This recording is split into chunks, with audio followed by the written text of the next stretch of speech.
Namaste and welcome. It's Rishi here from meditatewithrishi.com, and today I want to share with you a really cool story.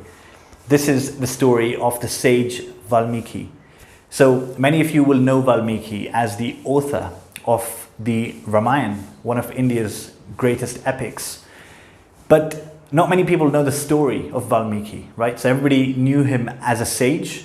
But before he became a sage, there was a long journey to getting there.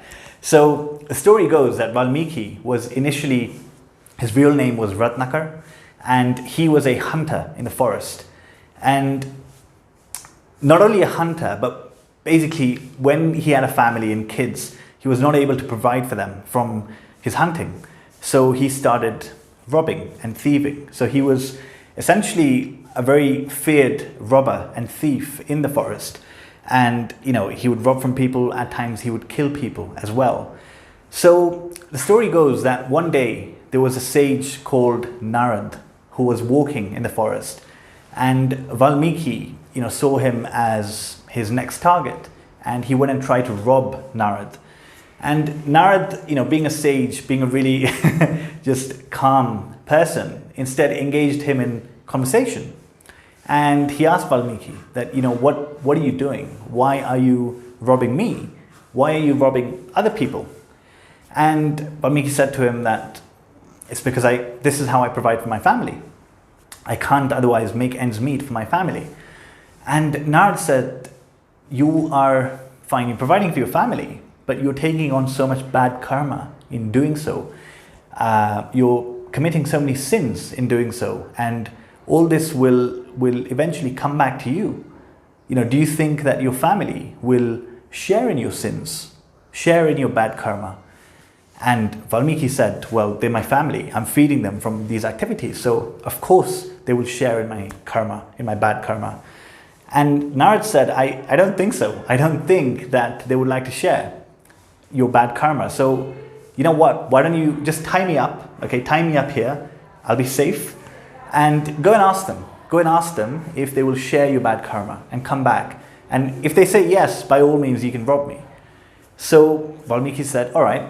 So he tied up Narada and he goes to his family and his wife and his kids and his parents. And he asks them, do you know how I feed you? Do you know how I make a living?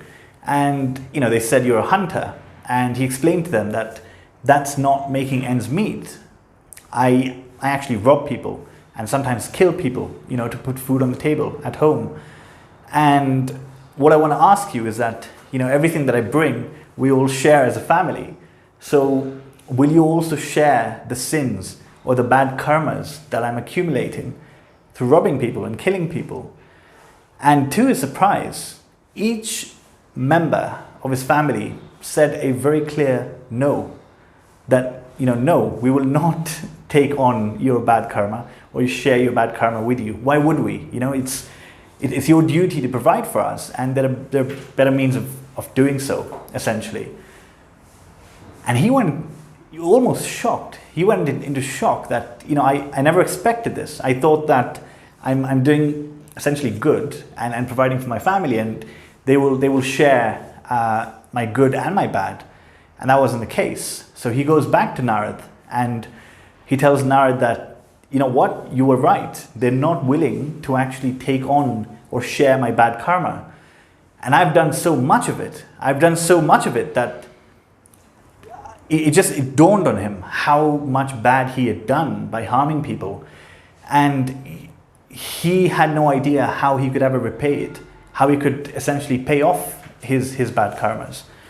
And he pleaded with Narada. He said, you know what, you're a saint, you're a sage. Why don't you tell me what I can do? And Narada said, fine, I'll tell you what you can do.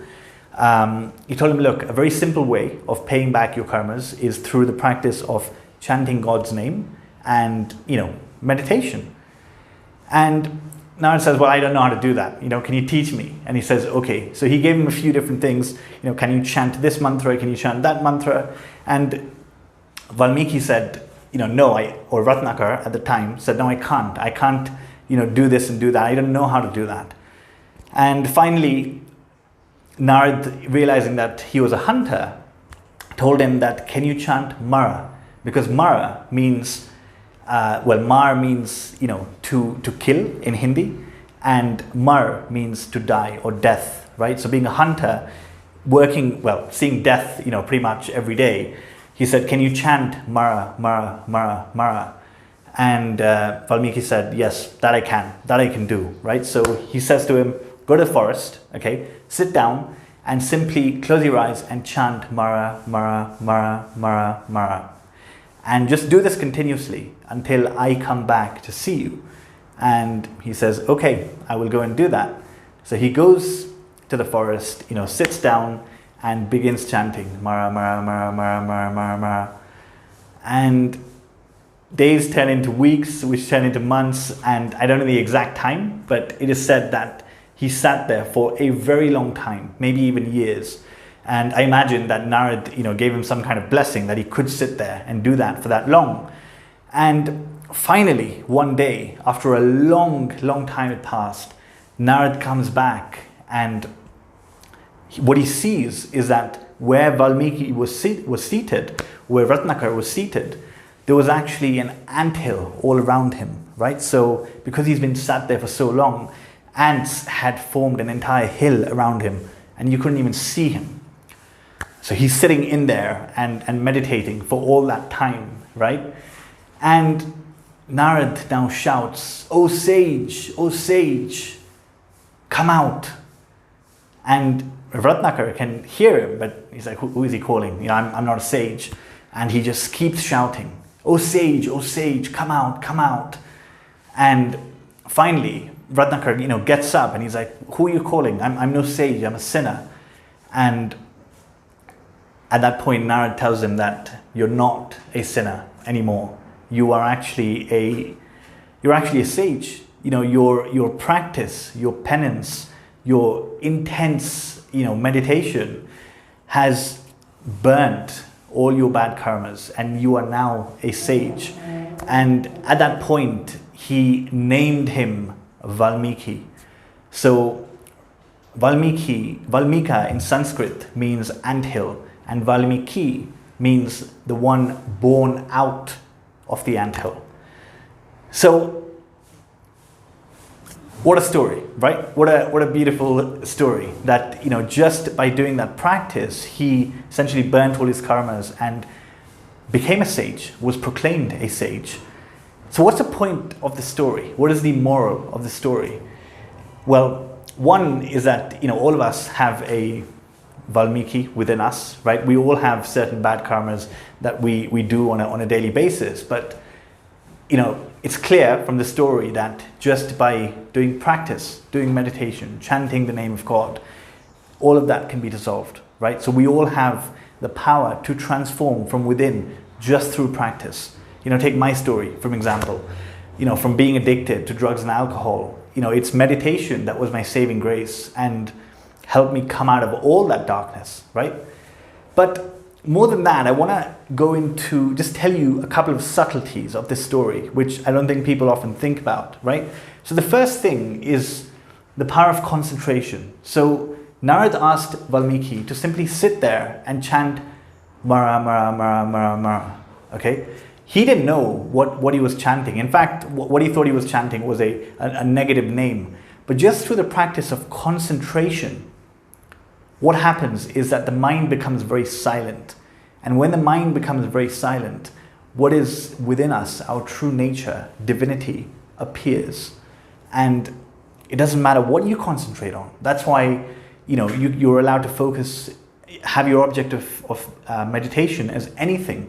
Just the act of focusing will ensure that you can bring complete peace, complete tranquility in your mind, okay? So that's the one subtlety. The second one is the power of God's name.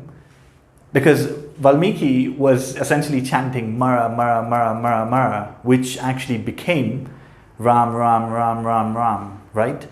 And the point is that even the power of chanting God's name, even if you do not know that you are chanting it or the meaning of it, the name itself is a mantra. It has so much positive potency that it can transform your very being. And just that simple practice of chanting one name again and again and again completely purified him, made him from a sinner to, a sage, and not any ordinary sage, a sage that wrote the Ramayana, one of the biggest epics, right? One of India's two biggest epics that people are reading 2,500 years later and drawing inspiration from, right? So the point of the story ultimately is practice has so much power. So this is simply a video to encourage you to do your practice every single day. That is all. Thank you very much for listening. Namaste.